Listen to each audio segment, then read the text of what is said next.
ठीक। दूसरा है भाषा। अब भाषा क्या होती है? भाषा अपने विचारों और भावनाओं को प्रकट करने का साधन है। अगर हमारे पास भाषा नहीं है तो किसी को हम बता सकते हैं कि हम गुस्सा है, दुखी है, या हमें खाना है, पीना है, चलना है, ओढ़ना है, या हमें ठंड लगी, कुछ बता सकते हो? तो मैं भाई एक भाषा ही तो है जिसके माध्यम से हम एक दूसरे के सामने अपने विचार रखते हैं, अपनी भावनाएं रखते हैं, यही तो है।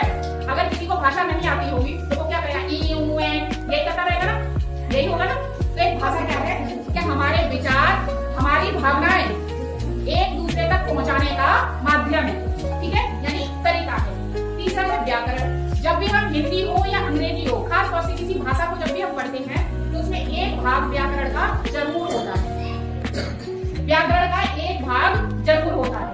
तो भाषा को शुद्ध, सरल और व्यवस्थित ढंग से बोलने और लिखने के नियमों को व्याकरण कहते हैं। जब हम भाषा लिखते हैं या बोलते हैं तो शुद्ध हो, यानी एकदम सही हो, सरल हो, जिसे आराम से समझा जा सके। कोई ऐसी भाषा ना हो कि हम बोल रहे हो, सामने वाला हमारी भाषा समझ ही नहीं रहा है। दूसरा, व्यवस्थित हो, क्रमबद्ध तरीके से हो, तभी तो हमें अपनी भाषा एक दूसरे तक पहुंचा पाएंगे, तभी तो सामने वाला हमारी बात को समझ पाएगा। तो ये सब जो क्या है, ये व्याकरण का काम है। अब व्याकरण में क्या आते हैं आपके? संज्ञा क्या है, सर्वनाम क्या है, अलंकार क्या है, प्रत्यय क्या है, उपसर्ग क्या है, ये सब चीजें किसमें आती है? व्याकरण में। और ये सब चीजें हमारी भाषा को सरल और व्यवस्थित बनाती है। ठीक। अगला है वर्ण, जो हमने बात करी थी वर्णमाला। एक एक अक्षर या एक जो वर्ण होता है, तो वर्ण क्या है? भाषा की सबसे छोटी ध्वनि वर्ण है।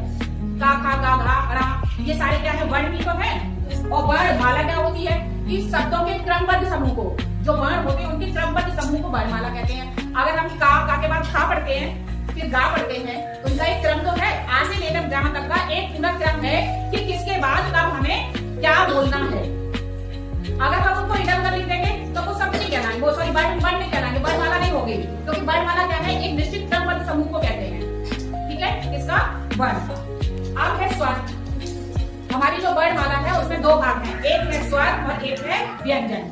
आ से लेके अंगा और वो ऋषा ऋषि, ये हमारे स्वर हैं, और का से लेके यहाँ तक हमारे व्यंजन हैं। तो स्वर क्या होते हैं? स्वर वास्तविक रूप में मात्राएं होती हैं जो हम व्यंजनों पर चढ़ाते हैं।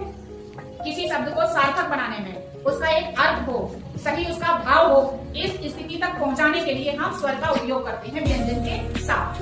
ठीक है, आइए समझ में बात बच्चों। अब व्यंजन है कि जिन वर्णों का उच्चारण स्वर की सहायता से होता है।